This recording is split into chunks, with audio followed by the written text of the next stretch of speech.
And then the new economy companies who have built European headquarters, the Netflixes, Amazons, Googles, Ubers, Airbnb of this world, none of them has chosen Switzerland as a European headquarter.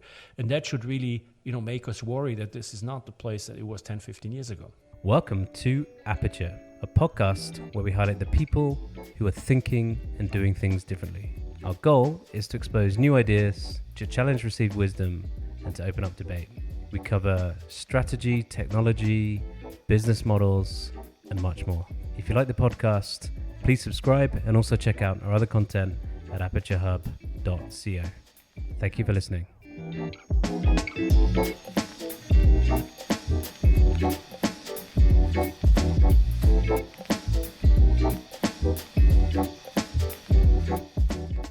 For episode 2 of Aperture, we're on tour and we're in Zurich. We're at the offices of the Swiss American Chamber of Commerce and we're discussing multinational corporations in Switzerland. Specifically, we're discussing their importance as an engine of economic growth and prosperity and the key role they play as a bedrock of innovation and productivity. The question we'll be discussing is whether Switzerland is losing competitiveness in both attracting and retaining these multinational companies. And to discuss this topic, we are with Martin Naville, who is CEO of the Swiss American Chamber of Commerce. Martin, please could we start by you telling us about your background, your mission for this organization, and also why you are so interested in this topic of multinational corporations? Well, Ben, welcome to Zurich, the capital of business world in Switzerland. So my background is slightly convoluted. I'm a lawyer by training, and then I was a corporate banker with JP Morgan in Zurich in New York. And then I went to Boston Consulting Group, a strategy firm in Munich, Zurich, New York, Zurich for 16 years. And I've been now doing this work for 15 years. Okay. So what are we doing? We are a private association, totally funded by members, so no money from either government. And we have two big topics. One is improve the business relationship between Switzerland and America, anything that impedes the free flow of goods, services, investment of people. And the second one is improve location Switzerland for multinational companies meaning large and small companies, Swiss and foreign. And improving the business location. So A, the companies come here, and 2, they stay here. They provide a lot of tax revenue, they create a lot of innovation strength, a lot of jobs, and also, they help us in the social security system, which I will start collecting in 5 years. Okay. And how do you define a multinational corporation? Is it just one that operates in more than one country? Yeah, so first of all, it's very important. A multinational company has nothing to do with size. That's okay. Two different segmentation. You have large companies, small companies, but then you have domestic and multinational. So you have a lot of small multinational companies. And multinational companies, for our reports, we defined as cumulatively more than 25% of employees overseas or outside Switzerland, which is a proxy for direct investment, plus at least 25% of the sales outside Switzerland. So it needs both. It needs export and it needs foreign direct investment in other countries to be a multinational, according to our definition. This is really your specialist subject, isn't it? Because I think before we started the podcast, I think you told me you've personally written 11 reports on this subject. Why are you so passionate about this topic? Yeah, I think that's what really makes Switzerland. 1/3 is multinational, 2/3 of our gross domestic product is domestic. We need both. Yeah. If we only have the domestic, we will be Belgium or Portugal. We'd like to be richer, well, we need something on top. And this one thing on top is the multinational environment, multinational companies who bring in a lot of investment, a lot of very talented people, and make something more than what Switzerland would be just by having a domestic economy. Why am I really passionate? Because I like Switzerland and I'd like to leave Switzerland, in such a good shape also for my two sons who are now 21 and 24. And so Switzerland should be a great place for the next 40 years, hopefully. That's a very worthy cause. And so I'm just referring here. So for our listeners, I'm holding up a page from the latest report that Martin has written, which is called Wake Up Switzerland. And we will share a link to this report on our Twitter channel for those of you that want to read it. I would very much encourage that you read it. But this particular graphic here shows just the outsized impact, the disproportionate impact that multinationals have on the Swiss economy. Martin, would you mind just talking us through some of these numbers, and I can pass the report to you if you. Okay, Martin's indicating that he knows these numbers from by heart. So okay, yes, indeed. I mean, there is this myth that multinational companies are just here to save taxes and they have no resources and they don't really provide anything, which is totally wrong. Multinational companies is only 4% if you count companies. So the number of companies is 4%. Yep. It's 26% of the jobs. It's 36%, so more than a third of the gross domestic product. And they provide nearly half of the corporate taxes. This is about 6 billion per year. So they really provide a lot. And that's purely quantitatively, and then qualitatively in terms of innovation and strength and competitiveness.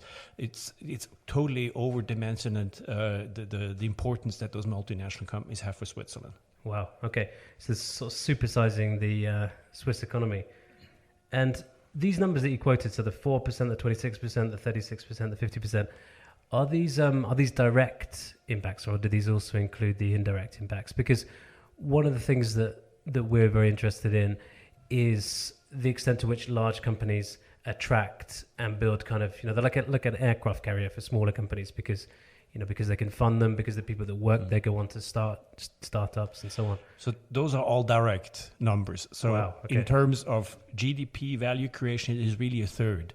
If you take secondary effect, now we get on slippery slope. I mean, there are studies it's difficult that to say, quantify, sure. 3.7 jobs for every job, which would make it more than 100%. Somewhere, probably one job per for every multinational job, one domestic job, which would bring you to somewhere around half of the value creation. Direct and indirect would be due to multinational companies.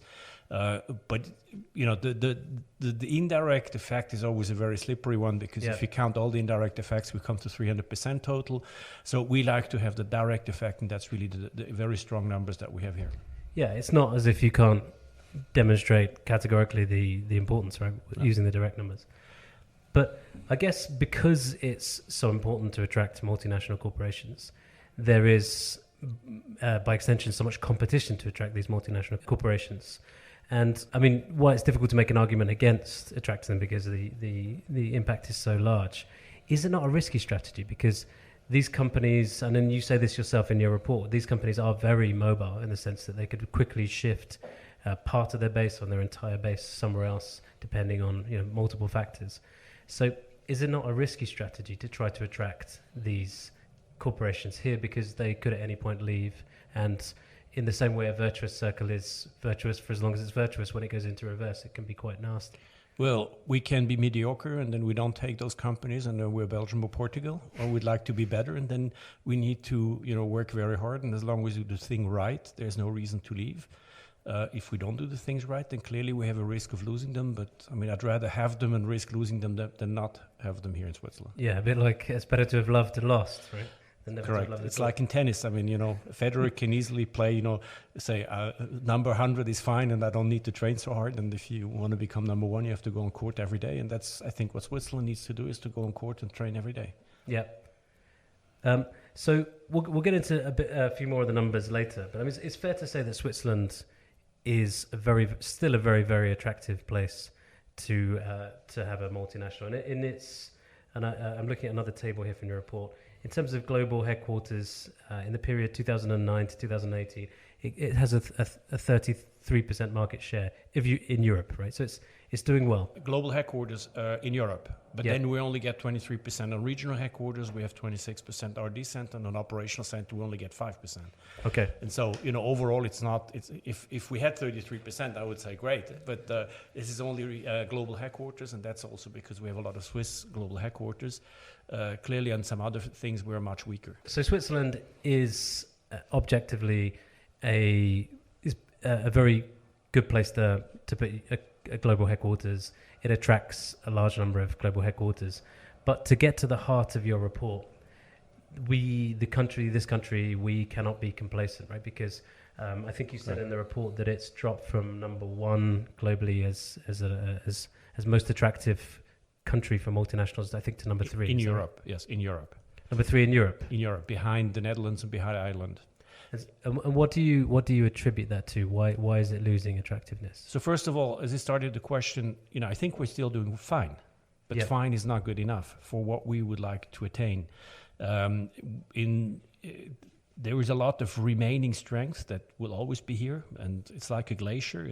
We'll have a lot of ice, but it's melting relatively fast, and we have to stop it quickly. We still have our strengths, but clearly the incertitude. 10, 15 years ago, we're clearly number one. I mean, no company relocated into Europe or within Europe without having Switzerland on the short list. If you look back now the last 4 or 8 years, clearly we lost in a lot of places. So around 40 companies have decided to leave the UK because of Brexit. Yeah. None of the 40 chose Switzerland. And now for banks, it's evident that you cannot come to Switzerland because of passporting. Yep. So they went to Luxembourg or Frankfurt. But for all the non-banks, Sony and Panasonic, for example, is no reason why they shouldn't come to Switzerland. Same for Asian companies. 29 Chinese companies have decided to put their European headquarters somewhere in Europe. One only, but a very small one, went to Geneva. And then the new economy companies who have built European headquarters, the Netflixes, Amazons, Googles, Ubers, Airbnb of this world, none of them has chosen Switzerland as a European headquarter. And that should really, make us worry that this is not the place that it was 10, 15 years ago.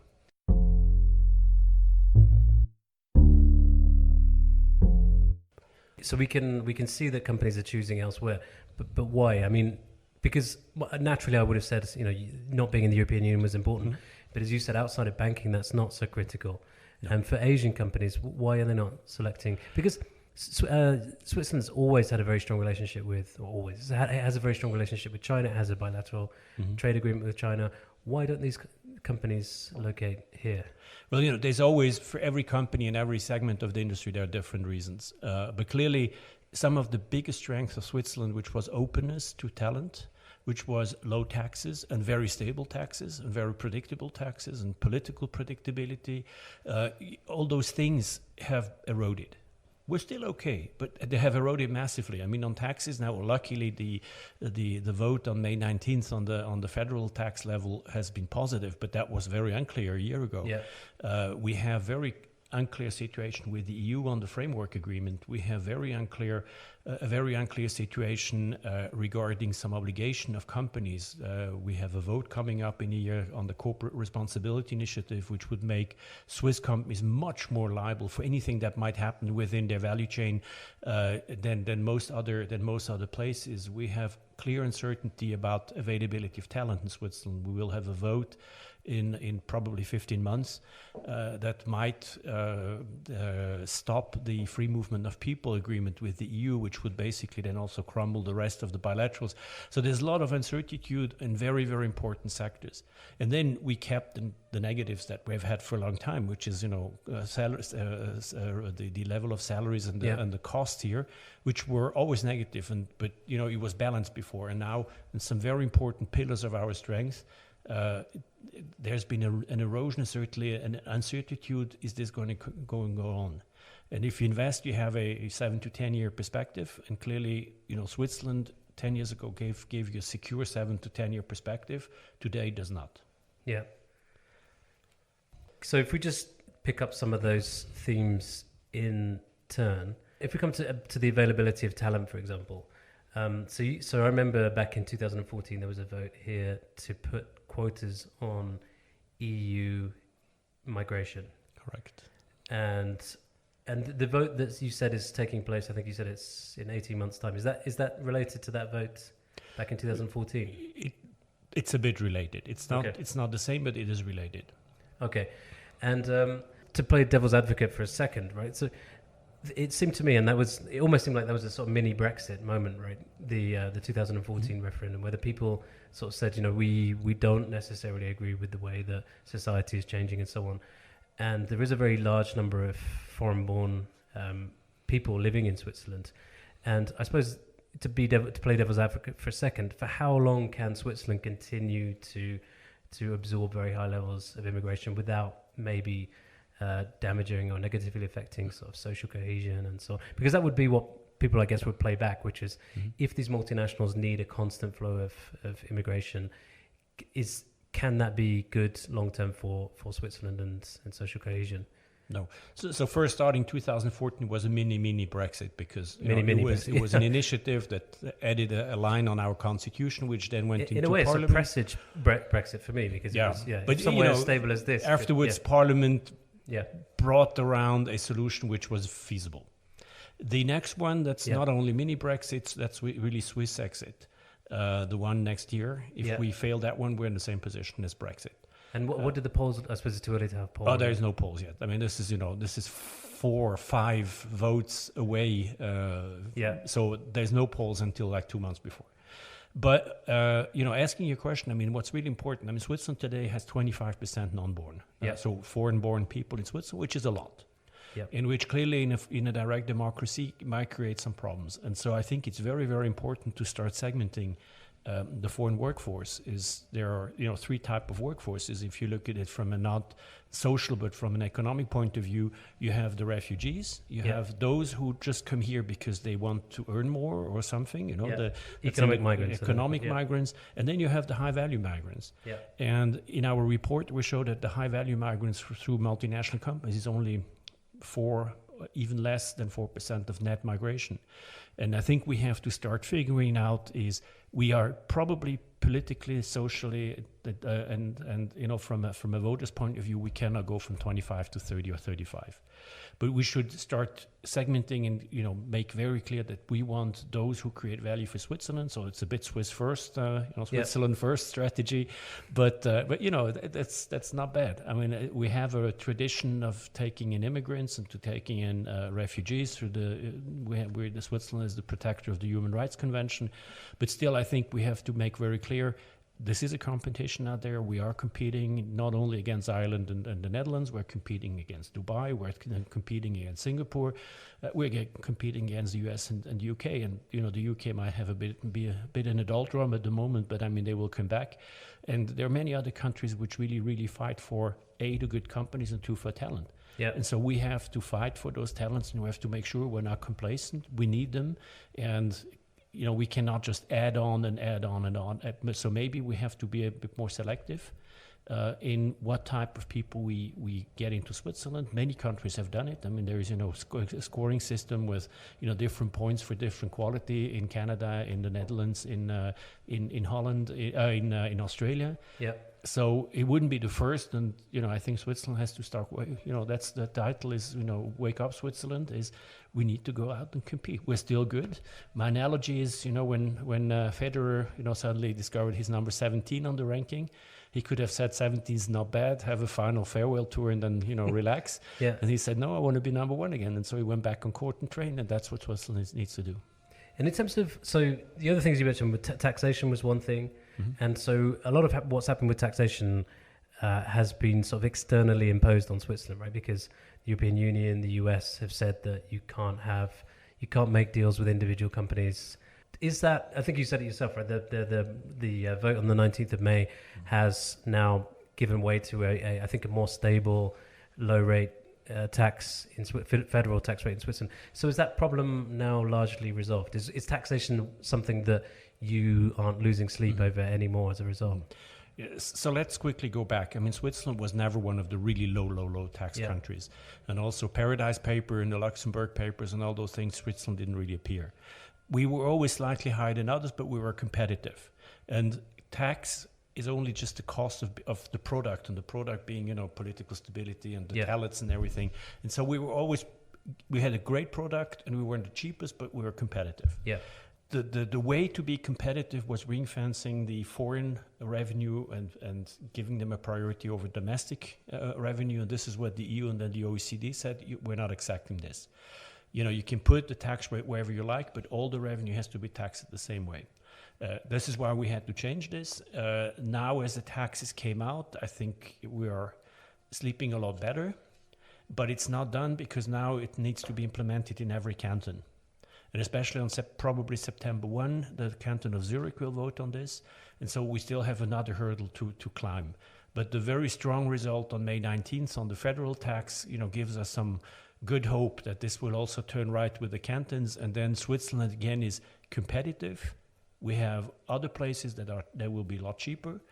but we will be competitive, and especially we are in line with the rules of OECD and the EU, and so we are safe from any kind of gray or black list. And so if we are then implemented in every canton, I will sleep well over it. And what about, you said sort of, and you talk about this a lot in your report too, which is certainty over the regulatory environment. And you just mentioned something that I wasn't aware of, which is a piece of legislation that might come in that might create a bigger liability for companies based here. So what's happening with the regulatory environment, you know, the Minder report, all these kinds of things? I guess your view is that it's become more negative. And is that still the case, or is it changing course slightly? Is it becoming slightly more favorable? How do you feel about the regulatory environment? And look, 5, 6, 7 years ago, remember I've been on the job for 15 years, so I get some leeway on this. I would say until 5, 6, 7 years ago, there were a lot of votes that were slightly or strongly against business. And we always told the companies, don't worry, this is direct democracy. In the end, it's going to come out right, which we mostly was correct. And then we had a few accidents, the Minder, the mass immigration, the tax, and some others, which you suddenly start going, and I think the business environment was a bit complacent. Things come out right. And I think we need to stop the complacency. I think on the tax vote on May 19th, preparing for that complacency was not, or at least not really around. People started to work really hard to make sure that this is going the right way. Okay. And so what we have to make sure is on all those things is we're not complacent. We have to explain the case to the people, because it's complicated to understand how a multinational company works and what it brings to Switzerland. Yep. And then we have to make sure that the case is really heard everywhere and that we're fighting for the right result. We cannot just expect people to understand how this works. They have to it's a message that you have to explain. You cannot just expect people to really learn about this on their own. So you're saying that was probably the lesson from the 2014 vote, for example, which was the business community, the most important business stakeholders didn't really come out. Because I was living here at that point, and it seemed to me that they did not come out in advance of that vote and argue in favor of not, of keeping the status quo, right? That's the lessons we learned from the Minder vote, from the mass immigration vote, from the tax vote. Unfortunately, we had to learn it many times before people really learned what this is all about. And I think it's a lot better now, but there's still a serious case of complacency out there. Why the title, Switzerland I was going to say that. So they haven't woken up yet. It's still, there are too many people who think that Switzerland is the best place in the world, and who laugh and say, well, where should they go? Ha ha. And do not understand enough that this is really a competition out there. And we have not overperformed in the last 4-8 years. We have lost some of our skills and some stamina, and so we have to get it back. And that's now the moment to get it back before it gets really bad, and then it's too late, because then we don't have the resources or the strength to do it again. So it seems that Switzerland's done particularly poorly, relative to other countries, in attracting two really important constituents, right? The first one is tech companies, and the second one is Chinese companies. I think you alluded to both earlier. Are they exactly the same factors for both of those companies, or are they slightly different? No, I think, the common factor is basically people out there, selling business location Switzerland to other companies outside. They do a marketing job. Yeah, they have a great product, but they have to explain it. The Swiss product is much more complicated than the Dutch or the Irish product, because we have direct democracy, we have initiatives, we don't have a head of state, we have cantons who are very, very strong. It's a very complex set. How does Switzerland work? And so we need people out there to sell it, and especially to the new tech companies who are not used to to this European environment, and also to Chinese companies who are not. We do a poor job selling this. We have too few people on the ground. We have about 50 people around the world selling Switzerland. The Dutch have about 100, the Irish have about 250, and the Singaporeans have about 700 people. So why is that though? Because and I guess this is why your report's called "Wake Up Switzerland," but it seems crazy, right? Given the numbers you quoted earlier about the disproportionate impact of multinationals, that you wouldn't have a much bigger team than 50 people trying to attract and retain those companies within these borders. We were too successful for the last 20 years. It's too easy. I have The CEO of Logitech, who is on my board, said very simply, the only thing he fears is success because everybody becomes complacent. And I think that's exactly what it is. People feel we don't have to sell. Everybody knows Switzerland. Everybody knows how good we are. We don't really need to sell Switzerland. Well, the Dutch, they reacted to Brexit and, threw 50 people at England, and they went to see every CEO. The Singaporeans come and visit all the tech and all the life science and R&D companies in Switzerland twice, 3 times a year. They come around with Nobel Prize winners and ministers of the government, and they come and sell Singapore to Swiss companies. And this is a competition, and we have to up our game.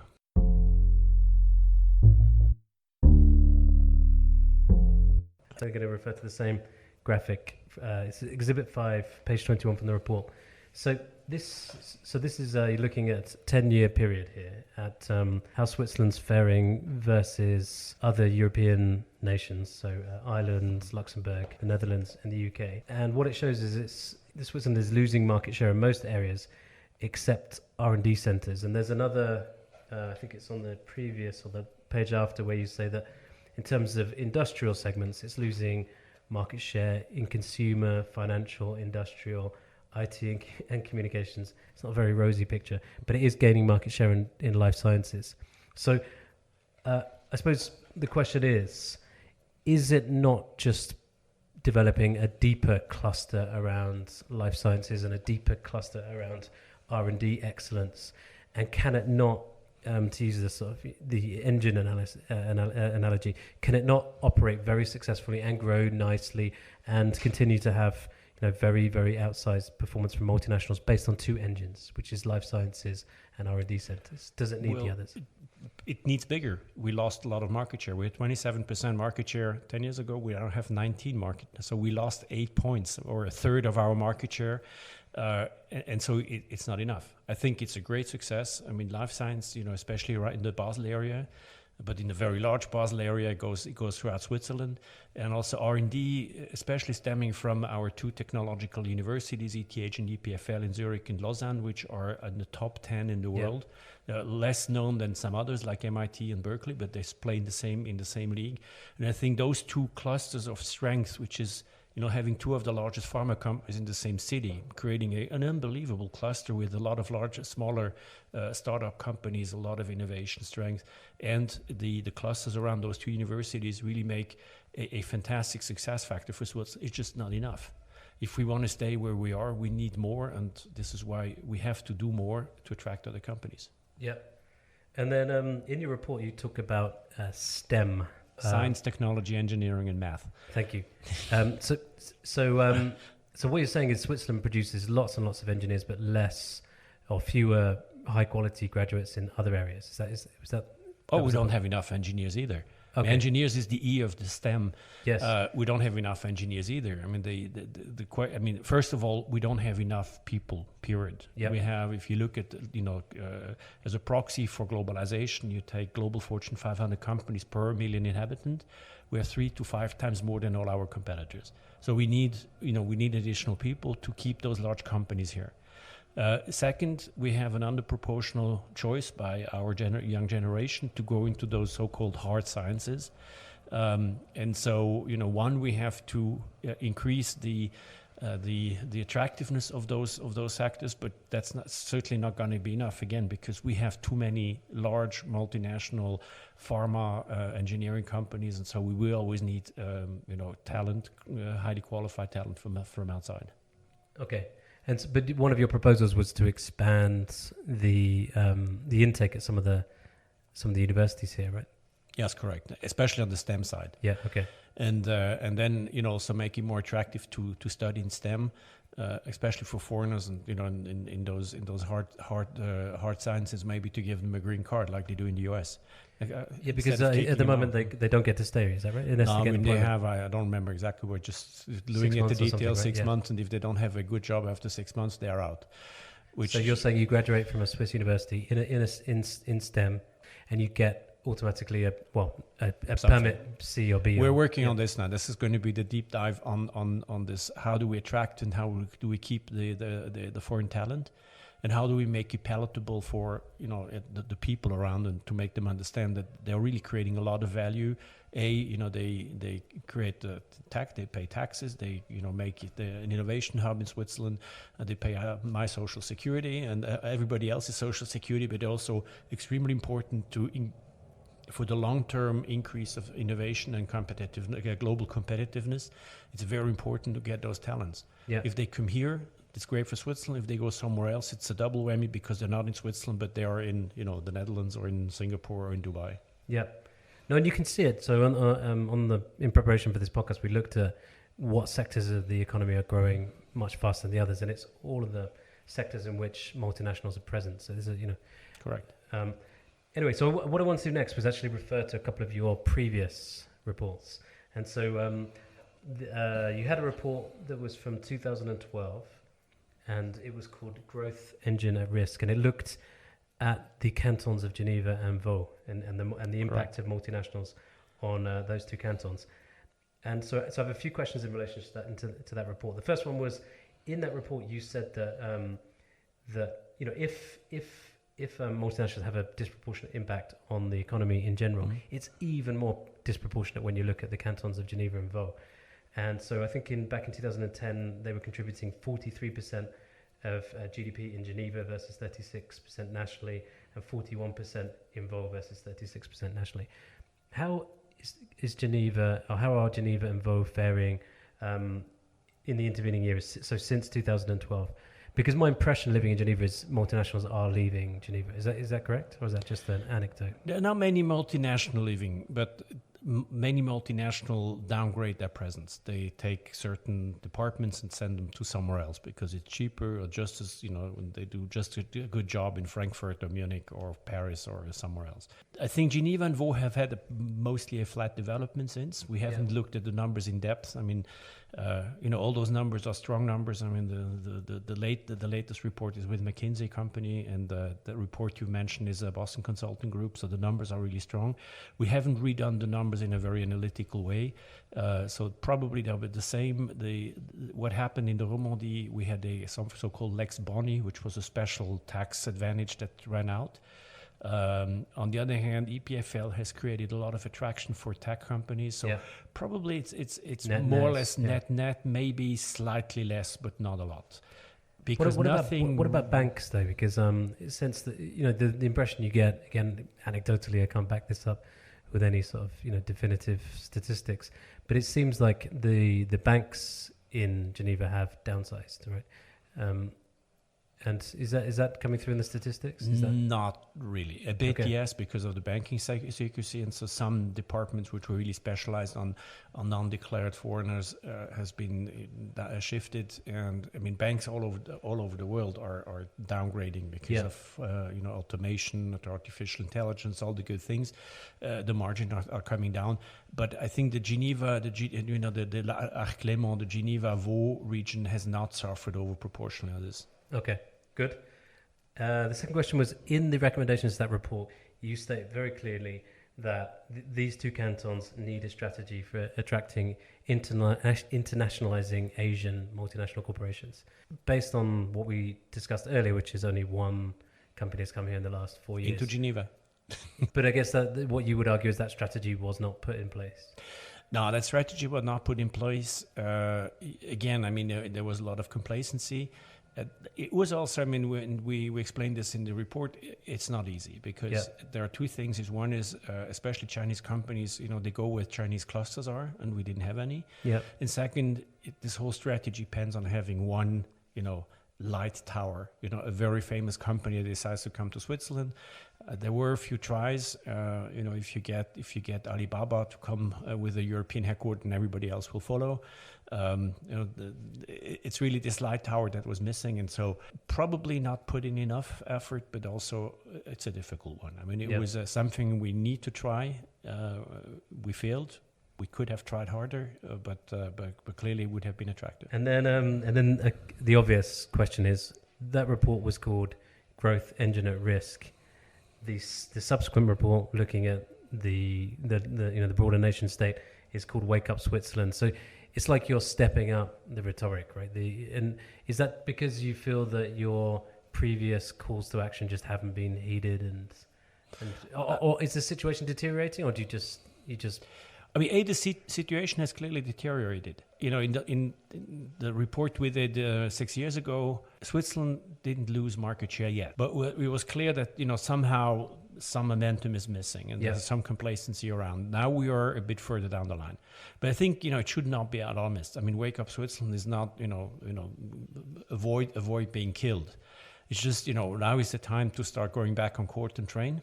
Yeah. So I wouldn't say this is more alarmist than the other. I mean, we said at risk, and I would just say Switzerland Wake Up.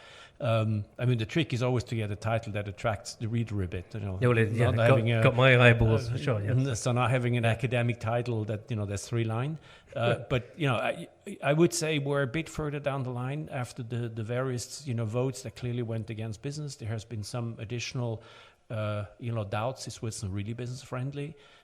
With the extremely strong effort, especially Netherlands and Ireland and some other countries, we have lost some of our Schutzbar, some of our edge in competitiveness, but we're still okay. You know, we just have to. This is now time to wake up. Let's get rid of complacency. Last year, you published a report, and this one was looking at airports. And I think the point you're making in that report was there's growing demand for aviation and the capacity isn't increasing. How important a factor is that for multinationals in choosing to base themselves here? Well, it's a very important factor. I mean, every analysis shows that most headquarters go where there are a lot of direct combinations. I mean, direct flights. So airports are very important, but just not for multinationals. It's for art and science and education and sports and everything. You need a very efficient airport system, and the title of this thing is "Flying Blind After 2030," because, you know, at least in Switzerland, but in many places around the world, you plan roads and railroads 30, 40, 50 years out. Here, we all know that the system is already creaking. There is a growth of 1.5–2% per year, which, you know, in the next 12 years translates into some 20 to 25% growth. And there's no plan. After 2030, the system is totally full and will not accept any additional capacity. And planning cycles in airports, and not just the Zurich airport, all airports, planning cycle are somewhere between 20 and 30 years. So we're already 10 years behind. And so everybody knows there's this wall, but just politically, it's very unsavory to address this capacity problem, and so people don't. And so we're trying, it's another wake-up call on the airport system, because that's really quite stark. Without going too deep on airports, but isn't the part of the problem that I don't know which, it seems probably the 2 biggest airports are Zurich and Geneva, is that right? Oh, it's Zurich, and then it's Geneva, and then Basel. Okay. Thank you. But in both cases, so Zurich, and Geneva, all 4 cases, the capacity is constrained by German airspace and France. Is that not the case? A bit, but it's also on, you know, your rules. When can you fly? So Zurich, you know, you don't land before 6 o'clock in the morning. You know, Frankfurt and especially London, Luxembourg, they fly 24 hours. So it's the rules, how you fly, what are the capacities. So because of a very complicated airport system in Zurich, you know, the best capacity is about 66 movements per hour. We would need 80 to 90. And so it is constrained physically, it's constrained by rules, it's constrained by Germany and France. So it's constrained by a lot of things. And this is why solutions are extremely complicated. And this is why planning is 30 years. But the most important thing is in Switzerland, there's one hub, which is Zurich, where, you know, a lot of people fly out direct flights, which allow for a lot of direct flights. And then Geneva and Basel are point to point. Yeah. So it's not pejorative to say Zurich, and then Geneva, because a lot of the flying out of Geneva also, you know, is very important for the entire system around Zurich. And so we looked at the whole thing in Switzerland, because it's really one ecosystem. You know, London has many airports. They're much farther apart than Zurich, Basel, and Geneva, and we call them, you know, Hampstead and Heathrow. We call them, you know, airports in London. And so this is basically airports in Switzerland is really one system. Swiss quality of life. It's a bit of a double-edged sword, isn't it? And I so because what I read in your report is it's the quality of life here attracts people, but then they never want to leave, and they don't even want to move within Switzerland, and that's, I think, Speaking for somebody where this is the case, right? I moved here with one employer, and now I really don't want to leave. And so, how do you overcome that? How do you introduce geographical mobility into Switzerland? So I think first of all, it's not a problem. It's really a strength because people want to come and they want to stay. It's just great for foreign talent. Long term, it is negative because especially Swiss talent, we would need to move them around the world because we are a very international country, and so the future leaders should have a lot of international experience. Yeah. And that's a bit of an issue, but I don't know how to solve this. The quality of life around here is just too good. I left at 20 because I thought it was boring. I came back at 36 because I had to, because of my employer. I was the first Swiss partner at Boston Consulting Group. Told them 5 years, and then I picked my spot, and I came here and I rediscovered Switzerland. And this is a fantastic place. I mean, why would you ever want to leave here? Yeah. And so clearly, this quality of life is great to attract talent.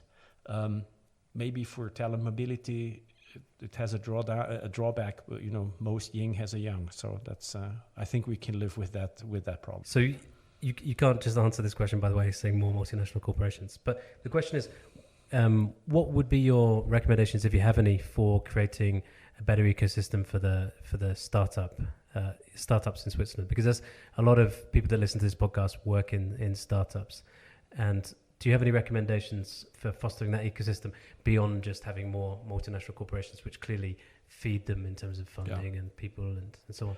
I think that's the two things. One is you need to create the cluster, and at the center of the cluster, you always find some, leading edge companies from the world, and that's normally large multinationals. And then second, I think it's an understanding in politics for everything, for working permits, for taxes, for regulation, for reports, for whatever, that a startup is something very different. And I think in Zug, in the so-called crypto valley, very badly named because it's the blockchain valley, there the canton of Zug and the Swiss Federation have done some very interesting things. It's like a banking, allowing fintech to work in finance without a banking license as long as they're really, really small. And then be able to move to a banking license light before they really need a full banking license. Same thing on, taxation of the capital. So if you're a startup and then you get into the second round of financing, and then suddenly your stake, you have no money, but your stake is suddenly 10 million and you have to pay wealth tax on this. There should be a lot of rules for startups. I think Switzerland has been doing a lot of progress on this one in the last 5 to 10 years, but still we need more, and we need a better understanding in politics and in the political administration of the specificities of startups in the whole sector around legal and tax. Yeah, and the just to speak a bit more about Zug and the crypto valley, it seems that the government or the local government maybe was very pragmatic in that situation. Why do you think that was? Why do you think that is an exception to some of the to some of the complacency you've been talking about? I think the canton of Zug is just doing some things really right because they're small and they really understand. I mean, there's no hesitation who's bringing in the money. In the canton of Zug, also for most voters, it's very evident that this is the large multinationals, and so there's a better alignment, you think, between the different stakeholders of the population. Much better alignment, great government, and but at the end of the day, it's there. It's in Zug because there's a lot of trading companies there. There's a lot of foreign companies there, who are looking for the next best mousetrap. And so it's not a coincidence that this thing is in Zug near the ETH, but in a separate environment. So I hope this is still small. This is 3,000 employees total. It is a great. I mean, the whole valley is a startup, if you like. Yeah. And so we hope that this could be a bit of a lesson for everybody else. But it's always easier to get really excited about a small thing that grows than a large thing that should grow, but it's less discernible. And so this is a great example. Again, I think in R&D, Switzerland is doing really well. In some other sectors, a little less. In R&D, it seems that the government plays an important role, but perhaps not. Does the government do enough sort of foundational R&D in your view? No. Clearly not. But it's also not the Swiss system. I mean, the Swiss system is, the government sets the framework conditions, and then companies should thrive. Yeah. And so if you look at R&D, and again, we are, the multinational companies, we have much higher percentage of private R&D than most other countries around the OECD. And of this, 80% is by the eight to nine largest companies, 80%. And so it's really the large companies who fund R&D by startups. Yeah. And so you then get the whole startup scene around this, and then you have to let them work. And you should have governments stay out of the way, because having somebody in government decide what is the better technology, A or B, it's never going to work. So again, it comes back to multinational corporations. It comes back to multinational corporations. And then just one more question, which is on venture capital in Switzerland. So the something we're very interested in, and the numbers are getting better. I think there was something like a 5% growth or whatever last year in venture capital. But relative to most other developed nations, it's still very small on a per capita level. Absolute terms, it's dwarfed by Israel, by the US, by the UK. Do you think there's a governmental role in channeling more capital into venture capital? So first of all, take Israel out of your list, because that's really government money. In Israel, it's very strongly directed by government. And otherwise, it's just, you named two very, very large economies. Yeah. We are small. And so, by capita and everything, we are very, very forward and very, very advanced. But if you look at absolute numbers, it's a lot smaller. And so if you're a venture capital, it's much easier to work, in some of the hotspots in America, where you have, dozens of companies which will become unicorn, getting to 1 billion soon. Switzerland has a much smaller environment. And so I think government cannot do a lot. There is some technical stuff from taxes and some other permissions and stuff, but overall, I think we will always have to live with the fact that our venture capital will be less in absolute terms than than in the US or in the UK. Okay. I think it's much more important to have, quote unquote lions than unicorns, right? These top of the food chain companies, multinationals. Okay, so we don't want to leave this podcast on a negative note. So we want to leave people feeling not complacent, but we want them to leave feeling relatively upbeat. So can we finish by you just making the case for, if you're a multinational corporation, why you should put your headquarters here, or your regional headquarters, or your R&D center, or your operational center, or your financial holding? So all the categories that you have on page 21. That's correct. It's a great place.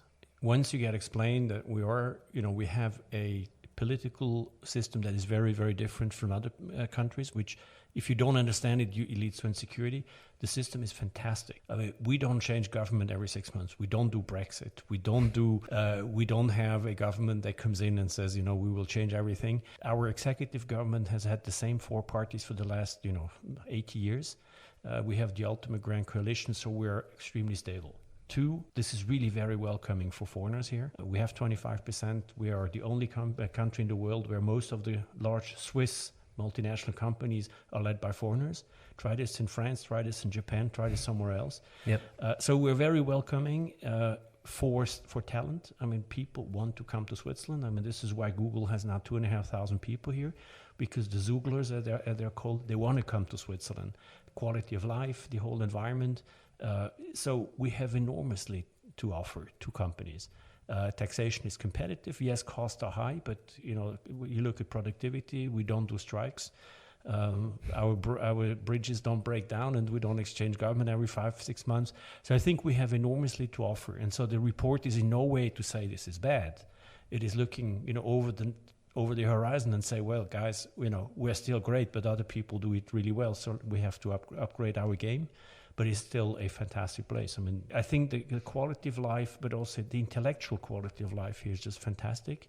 And so for great talents to come here is easy.